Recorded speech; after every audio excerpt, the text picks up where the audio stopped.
There is a storied and bloody history of presidential assassination attempts in the United States of America.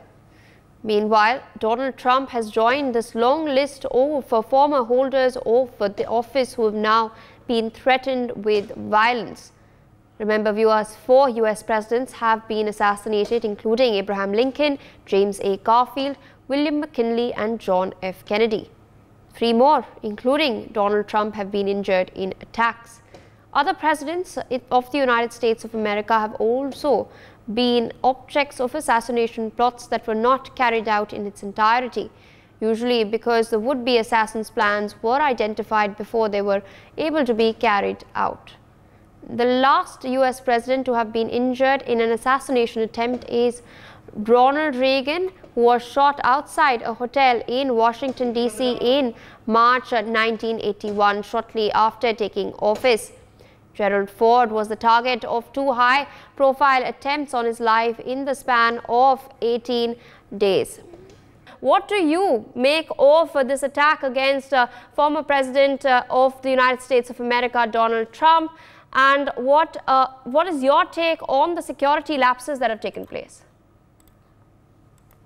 Thank you, Pia. It's a sudden and very shocking incident, but I think not entirely unexpected in a country which has one of the most relaxed gun laws in the world. You can order by mail all sort of weapons, and bullets can be dispensed through the ATMs, and so on and so forth. There's enough equipment going around in the United States to arm every adult with a firearm. With that kind of proliferation of weapons of even heavier grade, I think we are playing with fire there. We have, I think, around 50,000 gunshot deaths every year in the United States, which vies for the first place in unnatural deaths with the traffic accidents. While traffic accidents have gone down, gun violence has not. National Rifle Association is one of the most powerful lobbies in the United States, with a lot of political muscle. But in this particular case, I think there were several lapses by the security details of the former president. As some of the television networks have pointed out, there were delays in locating the assassin, who was on a roof, climbing up with a gun in hand. The sniper of that FBI has had, or Secret Service has had, on the neighboring roof, who did not notice him until the people who were in the audience of Donald Trump's rally pointed it out to them. Similarly, there was delay in securing the president, who had to couch below the lantern himself, and taking him away to safety also looked a bit haphazard and unchoreographed. Be as it may, we have the benefit of hindsight now, but good to know that he's safe, literally by a whisker. Few more centimeters, and his temple would have been shot at instead of ear. All is providential escape that one can think of, and one would like to heave a sigh of relief that yet another statistics in the long list that you pointed out was avoided. I should also add here that Robert Kennedy was shot in the similar situation when he was leading contender for the next presidential election in the 60s. That is the nearest parallel I can think of. Thank you. And I'd like to, in fact, take this conversation across to Professor Nalapat. Professor Nalapat, of course, spoke to us earlier this morning as well. You had, in fact, raked up the spate of assassinations that have taken place in the US. And you'd also spoken about what transpired in Japan a few years back. Shinzo Abe was assassinated there as well. So what do you make of this? Would this bring about a trend in political violence back? This is something that world leaders, when condemning this attack, they've addressed it very clearly, that it is time to deal and time to bring back civility in politics, and all forms of violence, particularly political violence, must be condemned by everyone. Well, I quite agree with you. And the problem is that where Shinzo Abe was concerned, where Trump was concerned, they were conservative. In the case of Shinzo Abe, who was assassinated. In the case of Trump, fortunately not. But the reality of the situation is that whether it is Trump or whether it is and Fico, by the way, the Slovakian prime minister at that time, who was sought to be assassinated, they've all been marked by a very independent view of foreign policy and other policies from the standard establishment line. And unfortunately, in the case of Abe, Trump, Fico, and some others, there's been a lot of rhetoric against them.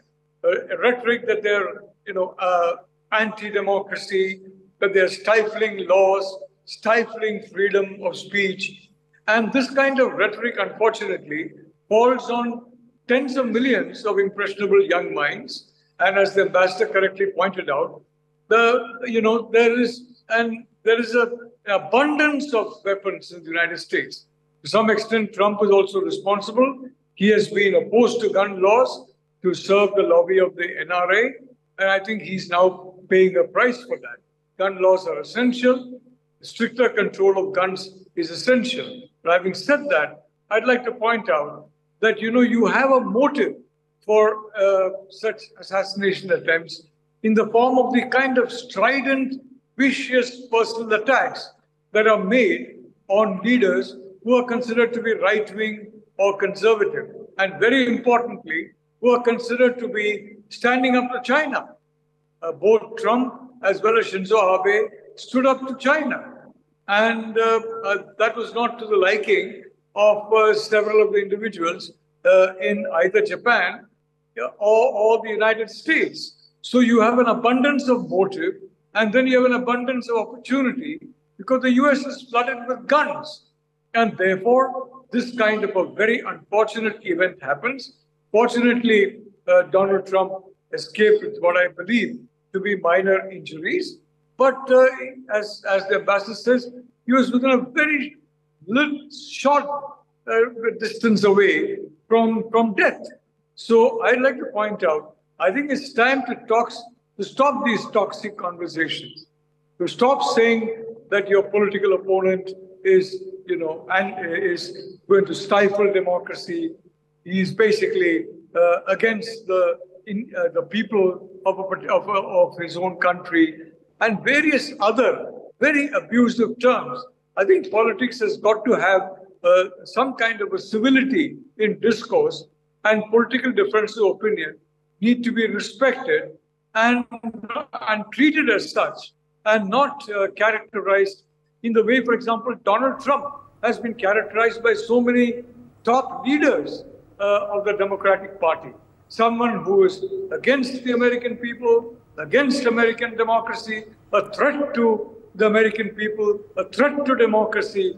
Now you have this kind of rhetoric, basically being beamed to all the American citizens. And when it's beamed and mentioned by leaders whom they respect, then what happens is they believe it's their duty to do this vicious, miserable, unforgivable act. So I think it's very important to tone down the rhetoric and to tone down the abuse and name-calling, because what happens is there are too many impressionable minds around, and there is too much opportunity, frankly, for such minds to try and get active in doing what they believe to be their patriotic duty, which is to rid the country of such elements. This young man was shot. Before he was shot, he was identified, including by snipers standing by. And I mean, nothing was done. He was having a rifle in his hands. Nothing was done. No, what are you doing? You have an unidentified person with a rifle. You know from your locations data that he's not a Secret Service individual, that he's not supposed to be having a rifle, and that too less than 200 yards from where President Trump was speaking. I think it's a very major security lapse, and I'm sorry to say that the director of the Secret Service failed to ensure adequate security for Donald Trump, because security lapses are glaring, they're obvious. The shooter was known, he was identified, members of the public identified him and warned that there was a man with a rifle. If you have a man with a rifle and you leave, you have to neutralize them then and there. There's no question of waiting until a shot rings out. And I'm told initially the Secret Service agents on the nearby terrace did not even react to that. So they were in shock. They're not supposed to be in shock. They're supposed to take their rifle and neutralize this individual as soon as they see him. So clearly there were major security lapses. And yes, President Biden has gone on record saying the obvious, that it's a heinous act. But I'd like to point out that the director of the Secret Service has a lot to answer for. And those operatives who are on the site, especially who had identified the gunman. And I think the members of the public who saw the gunman, both within the audience and in other locations, and basically pointed him out. And at the same time, nothing was done. So I think these lapses are very, very scary, and they need to be investigated, and those responsible need to be brought to book. It's not just, uttering some words of sympathy and words condemning this kind of a heinous act. You have to take very strong action against each person who is responsible for what has been a massive failure of security against an individual who is vilified every hour in the United States. Vilified every hour, and a country that is awash with guns. So I think people need to answer some tough questions, and I do believe there needs to be an independent investigation of this, and the truth has to be uncovered, because frankly, this seems to be a completely unforgivable security lapse. A man with a rifle allowed to remain unmolested, even if it's only for a minute or half a minute, that should never be allowed to happen, especially in the United States. And that it happened, and that there was an attempt on President Trump, that he escaped by sheer luck, by sheer stroke of fortune. I think it is something that the Secret Service of the United States, the director of the Secret Service, needs to ask why this has happened, and check how this has happened, and bring to book in a very, very severe manner all those responsible who were responsible for protection of Donald Trump, because frankly, and Biden, President Biden, he has so far not even given security to RFK Jr., who has been polling so many votes.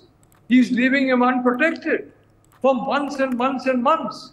RFK Jr. has been asking, when a very high-profile name, members of his family, 2 members of his family, the Kennedy brothers, were assassinated. He has been asking, beseeching, pleading for Secret Service protection.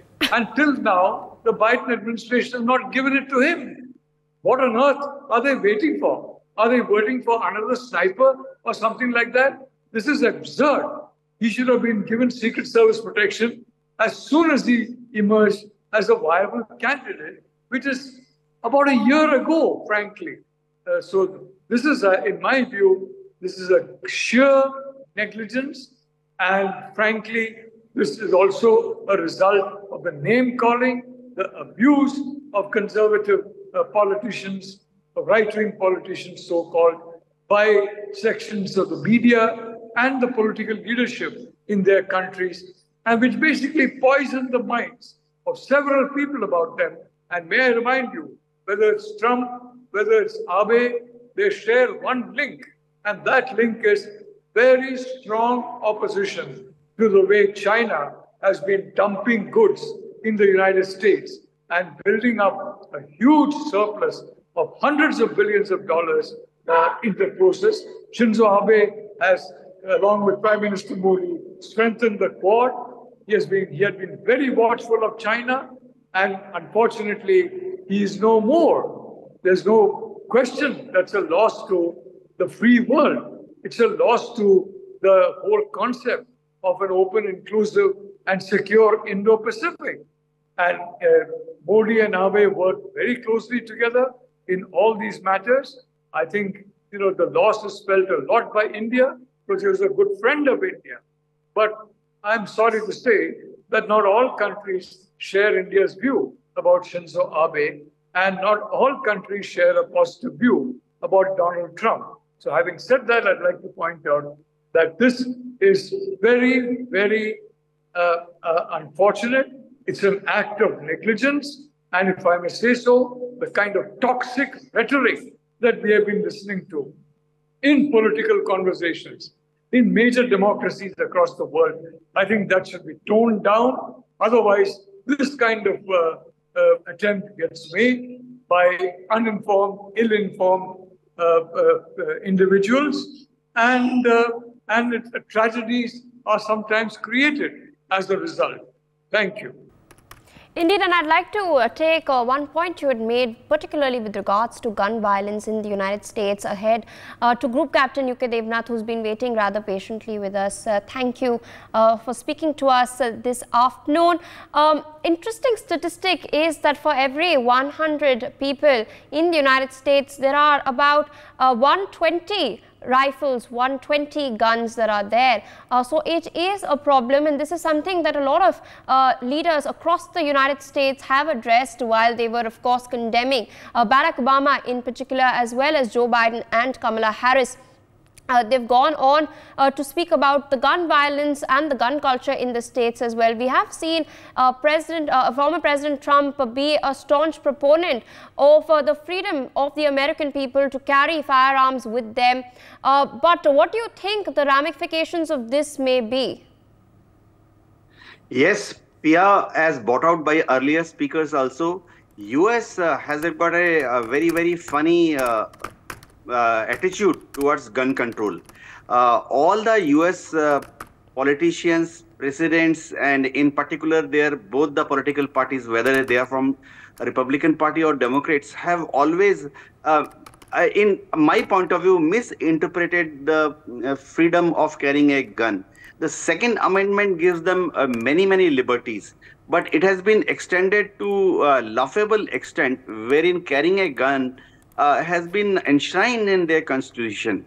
As per estimates, in last 1 year, there have been 146 incidents, or rather accidents, involving mass shootings. USA must think seriously how to control the gun lobbies. US gun lobbies are very, very strong. National Rifle Association looks after the political and financial interests of both the parties.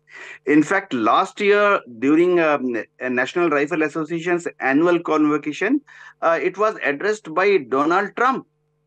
So that shows to the extent up to which the political system in USA backs carrying of a gun.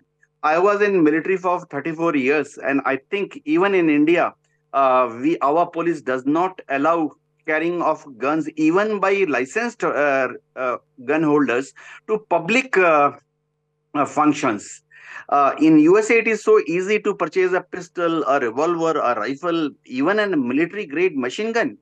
Telescope sights which are used with gun or rifle are easily available. One has to just walk into a grocery shop and provide his ID card, and it scans and gives authority to the gun shop owner to sell a gun. So probably they have to do certain rethink.